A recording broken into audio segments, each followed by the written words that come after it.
welcome to those online and in person. So we're live streaming tonight as well. Something that we have done in the past and we want to do more of as well for people who can't come in person. So welcome for our first In Conversation of the What If event tonight. I'm Martha, Creative Co-Director at Norwest Media Centre.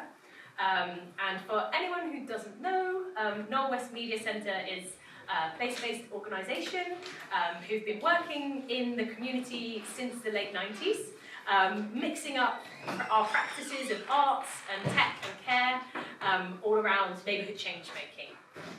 So over the last more than 25 years, that's involved a whole load of projects, working with groups of women around data privacy, collecting air quality data and turning that into songs, pop-up furniture factories, and a community-led housing initiative that has now become its own CIC.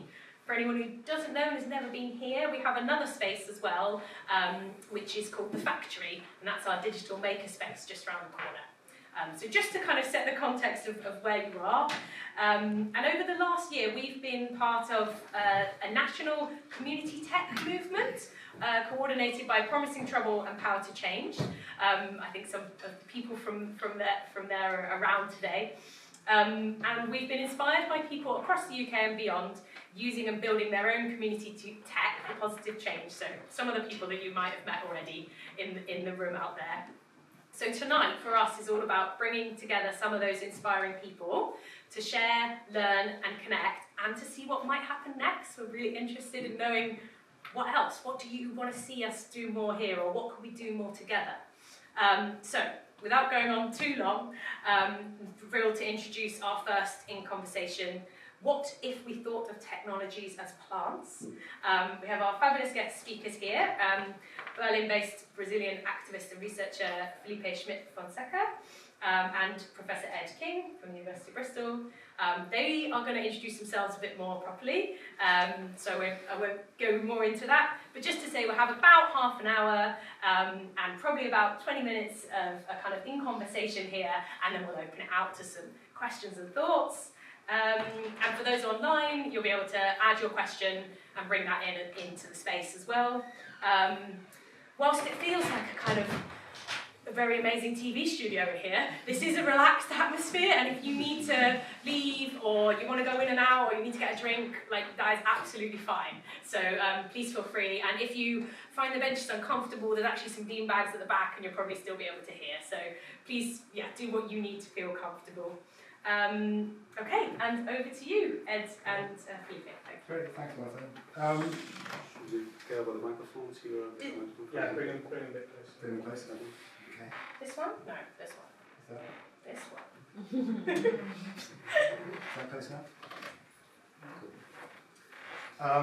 So my name's Ed King. I'm a researcher at the University of Bristol, based in the School of Modern Languages, and my research explores digital cultures in Latin America. And it's a real pleasure to be able to introduce Felipe Schmidt Fonseca, who is, and I've borrowed a phrase from your website so you can't, is a Berlin-based Brazilian advocate for social, environmental innovation and free open source technologies. So in 2002, Felipe was one of the co-founders of Meta-Reciclagem, which was a movement focused on the critical appropriation and reuse of computer hardware. In a conversation earlier, I called it an organisation, because it was never an organisation. It was always the phrase you a distributed way of doing things. More recently, Felipe founded the Reuse City Studio and is one of the co-creators of the Cementi Toolkit, which hopefully we're going to be hearing about a bit more.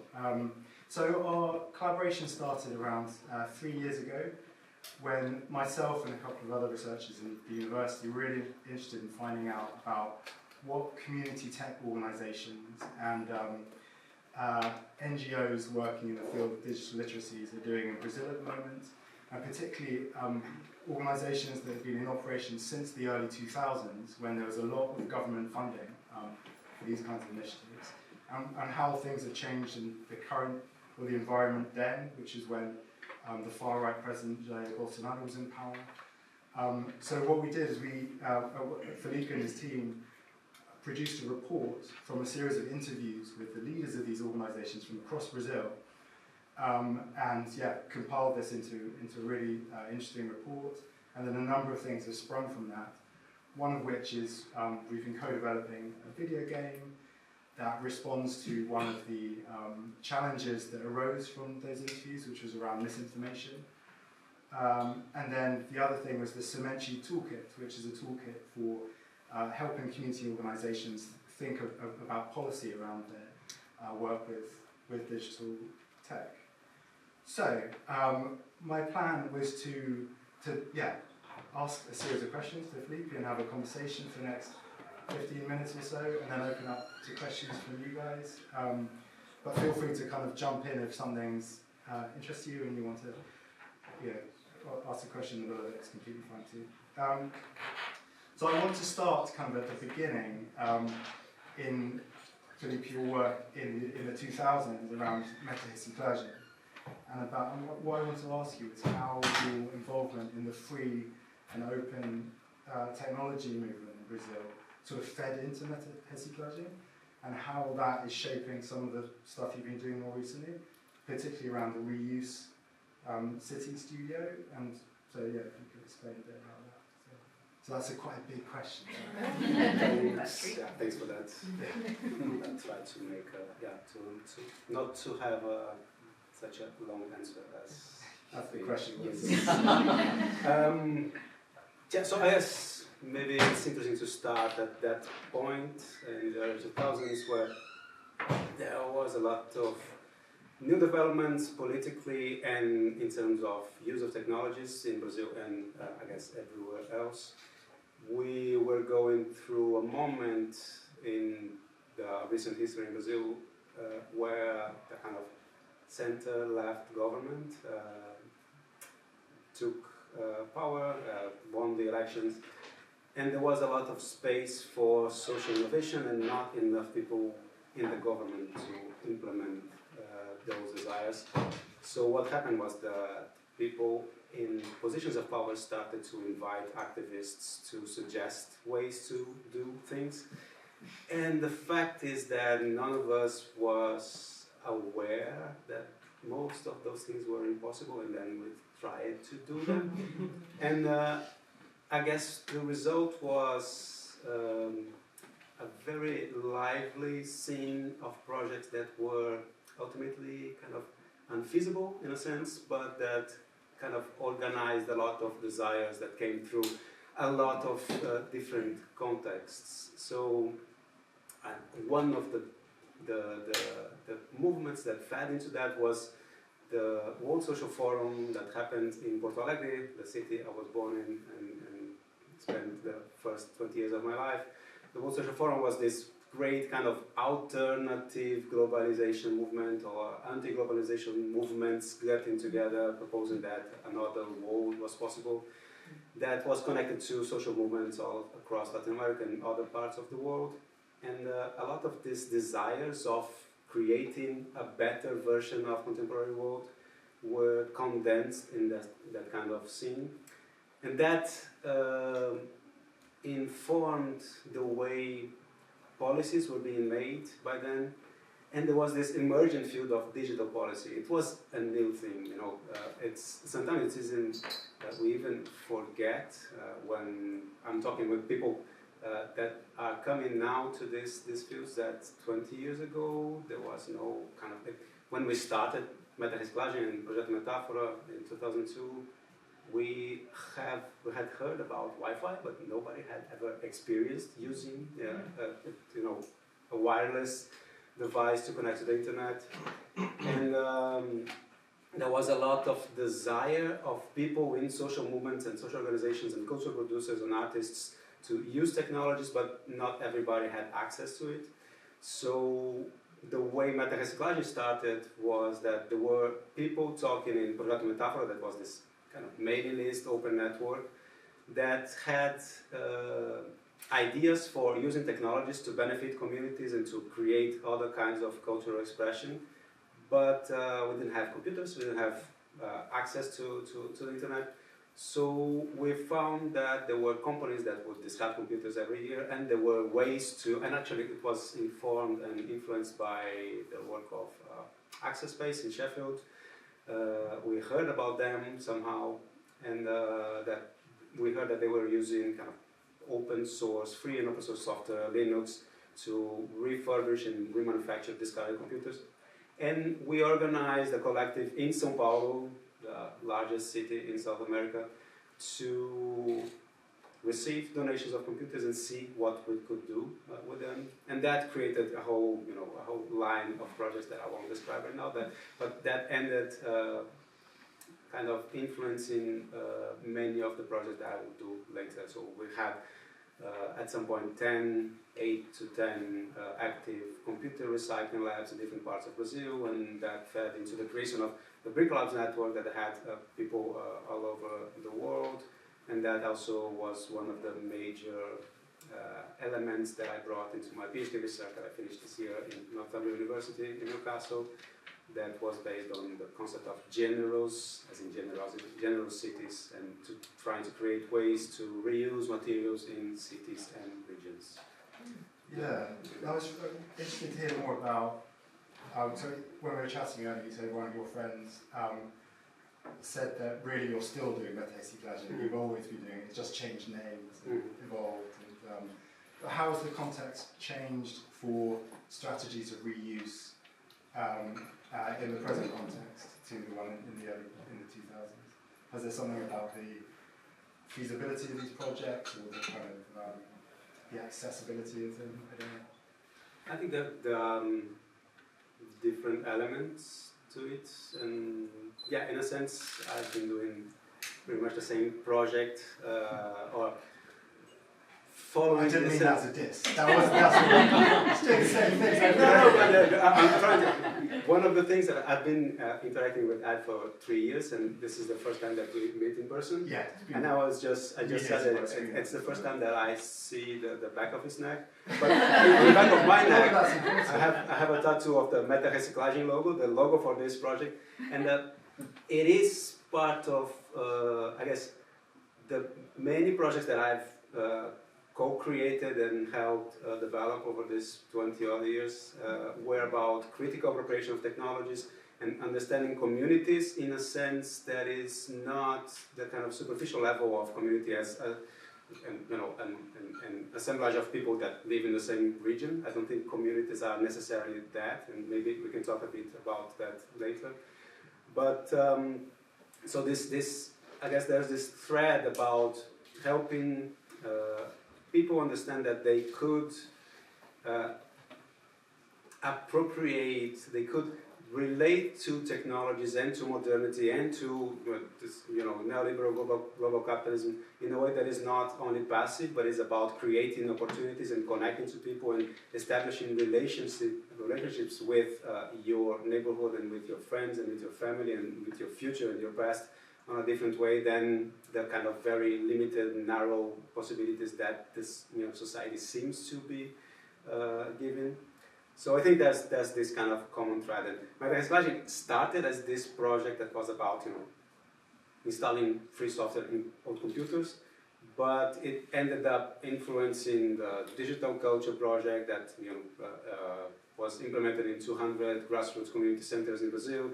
Because we had this never settling nature, that metarecyclaging never became an organization because we could never decide on who would lead the organization and who would be responsible for decisions. And at some point we said that if anyone signs a partnership on behalf of metarecyclaging, you can ignore it because it's a lie. Nobody agrees, nobody will agree with that.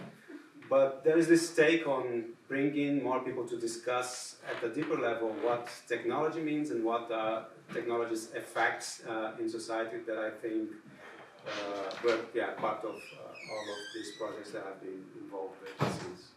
Great. So moving to the current project that we've been collaborating on, the Semente project.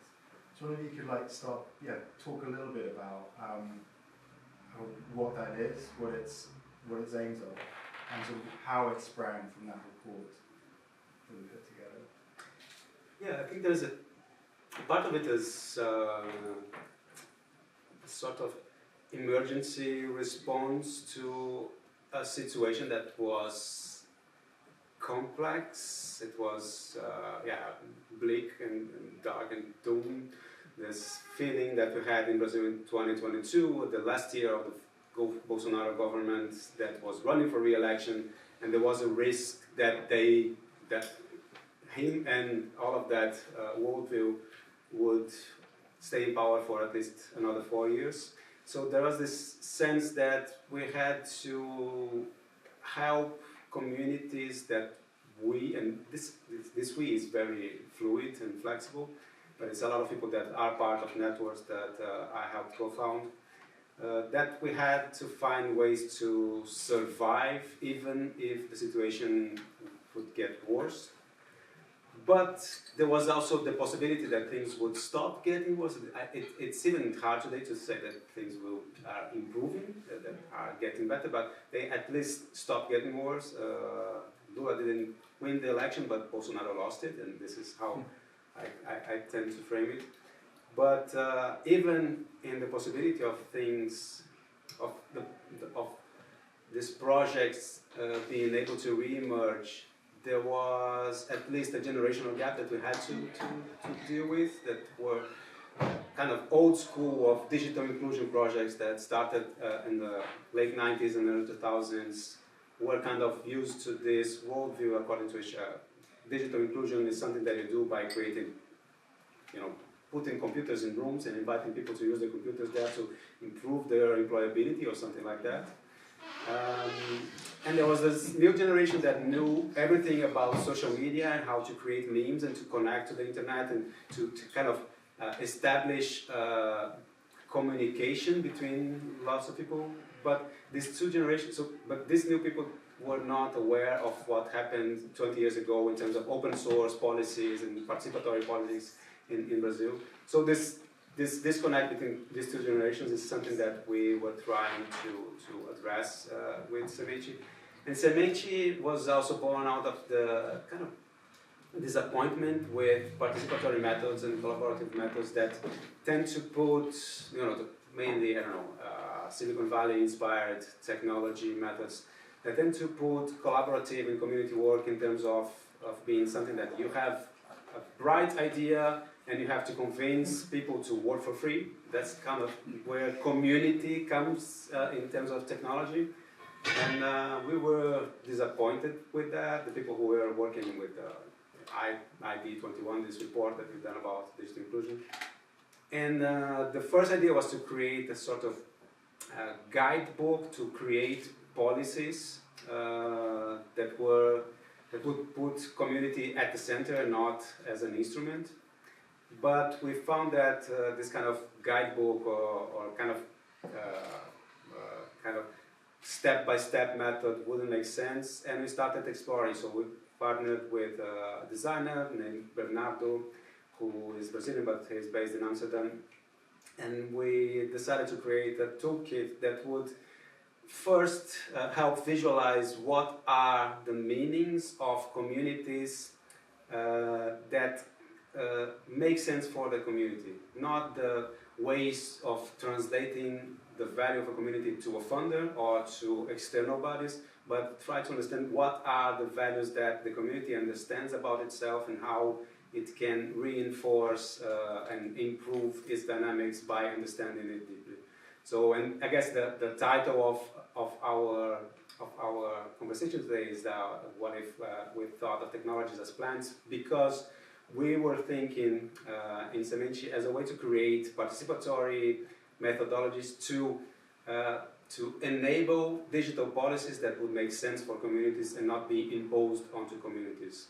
And for Semente, Semente means seed in Portuguese, and we started exploring a lot of metaphors and analogies with not only cultivation and culture in terms of cultivation of agriculture and agroforestry, but also botanical metaphors and connected to permaculture and systemic ways of interfering with the world. So Semente, the way we have it nowadays, and it's changing because we now are on a new phase of development. But the way it's set up nowadays, it's that we have this canvas, and this canvas in the middle, it's the seeding. That is not the seed necessarily, but it's the movement of a human or a group of humans connecting the seed to the soil. And then we have 4 areas that are soil, time, handling, and fruits. And in each of them, we kind of trigger different dynamics and different conversations that help communities understand themselves better and to visualize what are the principles that they want to maintain, that are the silo, and what are the decisions that have to be made, but the community is not ready yet, or external elements need to change, or we need to wait and observe, and that's the composting area. But that's, you know, that's how these metaphors and analogies are working today. But I guess we'll have a simplified version in another 3 or 4 months. Yeah. Okay. We got to the question about plants eventually. Yeah. Our time has gone past very quickly, so I think let's open this up for questions. If anyone's got any questions, please. Yeah, you were talking about these hubs, different hubs, 6 or 8 or something number. These hubs, were they funded? Were they volunteer run? Was the government supporting? And you said a bit later that people came to those hubs to work on computers. I just wondered what they were, what it looked like, if they were computers being given away, how did that work? I have a yes and no for each of these Great. micro questions. So yeah, some of them were funded, some of them were kind of completely volunteer based. Some of them were connected to Pontos de Cultura. There was this project that to which the Minister of Culture funded and offered technology support to grassroots cultural centers. So already, organizations that are already in existence, right? Yeah, I guess also because we decided that Metarecyclagem would not be its own organization, we would have an open network, and anybody could create their own Metarecyclagem project as long as they followed some principles that were promoting the critical appropriation of technologies. It's been 15 years, so I don't remember exactly the terms in Portuguese. But as promoting the critical appropriation of technology, using free and open source software, culture, publication, and documenting their actions on our shared open infrastructure. So it could be from, for instance, social enterprise nearby São Paulo, in a smaller city. It's not small, but compared to São Paulo, it's small. In a city near São Paulo that would get donations and remanufacture the computer and sell them for the community around. But it could also be a project that was funded by, let me think of an example. That was funded by the municipality in São Paulo that had ties with the cultural department there. And we have this laboratory in the center of São Paulo in which people would go. There was this telecenter, this internet access spot at the ground level. And on top of it, we had our workshop. So people who wanted to have their own computer, they would come and they would ask us to give them a computer. And I said, we don't have computers to give away, but there are the parts, you can assemble your own computers. And then they said, but I don't know how to assemble a computer. So there are workshops here, you can come. And then, I wouldn't say most, but some of these people would become volunteers because they got together with others, and there was all of this aspect of people helping each other and learning from each other. And I think there are some narratives that we found along the way that, for instance, we were working with free and open source software and hardware and open hardware before we even heard about hack labs and hacker spaces and maker spaces. But then we thought, okay, that's part of what we're doing. And I guess that's been a common dynamic in which we were doing things that made sense for communities and for people who were aware of the implications of using technologies. But then we'll find that, there's an international trend of doing, for instance, community repair cafes, and repair cafes and community repair is something that we've been doing before, but then say, okay, we are part of that too, but we only found later that, not doing any on time.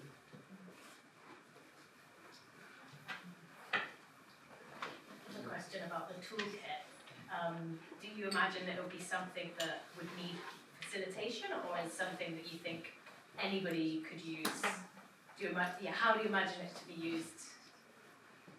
Right now it needs facilitation, and we are working on kind of streamlined version of it, but we are still struggling with that, because right now we have this kind of cyclical spiral shape to it, and we found, we're trying to simplify it, so we found a kind of more linear, but I'm not that fond of that, linear format. I have some critical opinions about that. And we another thing that we were, I was just, because we're deep into the kind of brainstorming part of that kind of reshaping of Semente. So we are even thinking that different communities or different people could have their own Semente mapping, and we could overlay them and try to find dynamics between people or between different organizations. But right now, on the current shape, it needs facilitation because it's not that easy to understand.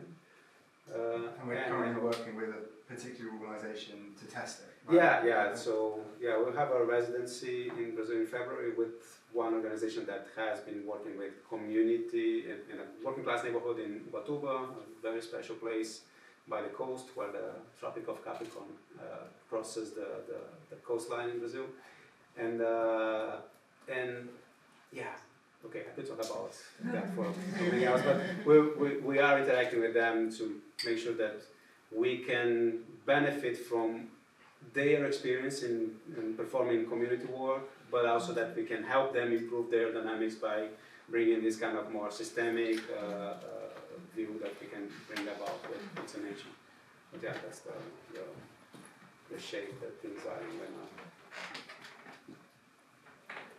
now. I can hear a lot of passion in the way you describe everything. That has been the most exciting thing. It's a 15 years journey, right? Mm. It's a 15 year journey from this development in Sao Paulo to 22. Yeah. Sorry, I missed 7. What has been and you related to also political events with the arrival of Bolsonaro in power. My question is, how Bolsonaro arrives in power. I bet it's not exactly your cup of tea, just a bit.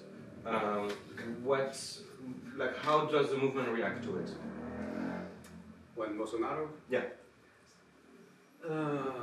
Well, it depends on what part of the movement we're talking about. It was very hard. Some of us have had kind of really a hard time even with grappling with being asked to provide proof of accounting for funding that some of us had 9 or 10 years before that, so it was really hard. With the Pontos de Cultura in particular, that there was this take as we were kind of creating and developing the first stages of the project in 2005, that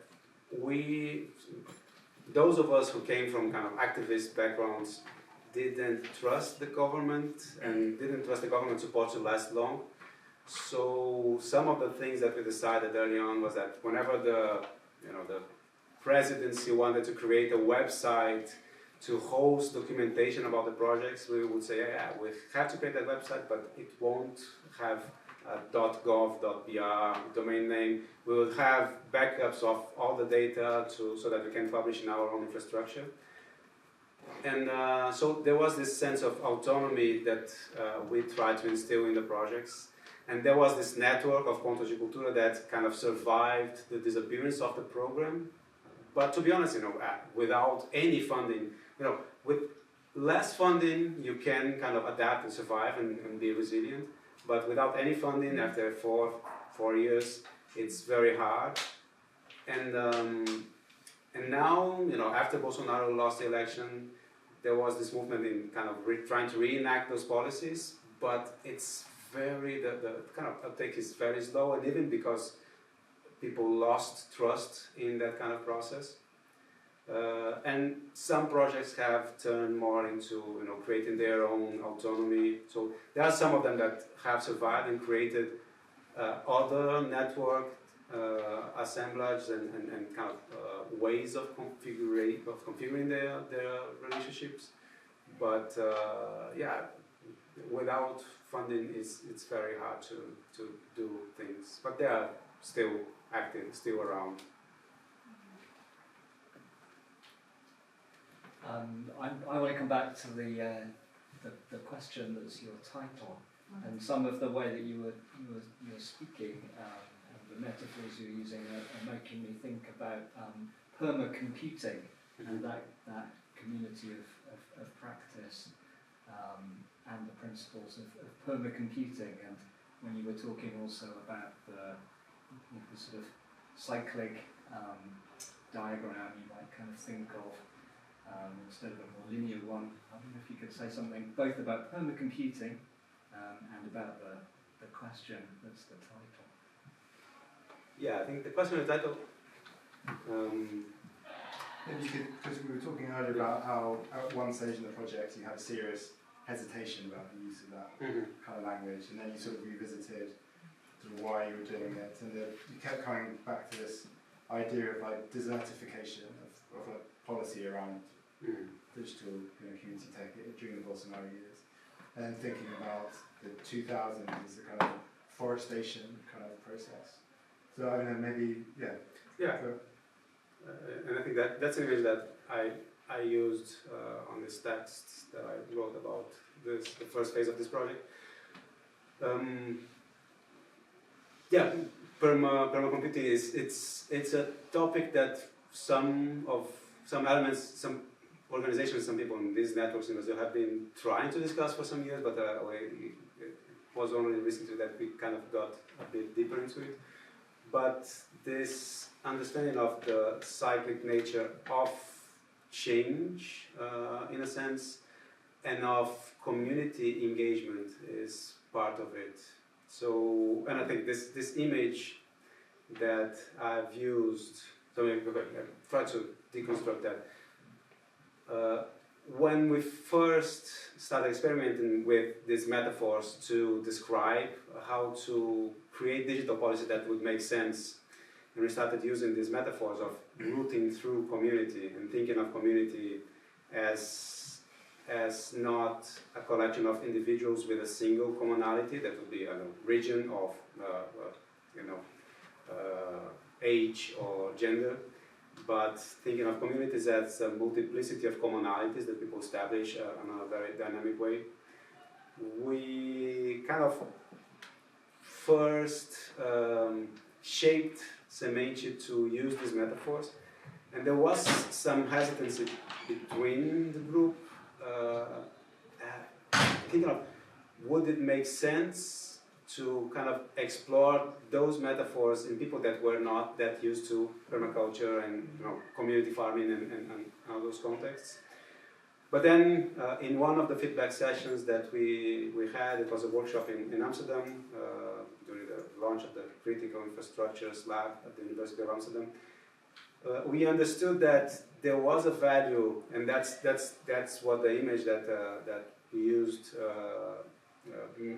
That's when it made sense that we thought of describing that initial moment in Brazil with many projects having for the first time access to a bit of funding. It was not a lot of funding, it was a bit of funding from the government, but in a way that it was not sustainable, but still it was very fertile in a sense. So we saw that a kind of a forest of initiatives, but forest not as this kind of temperate zone forests, very organized, but the Brazilian rainforest that there's a lot of synergies and a lot of competition between species, and things die and they become fertilizer for new species.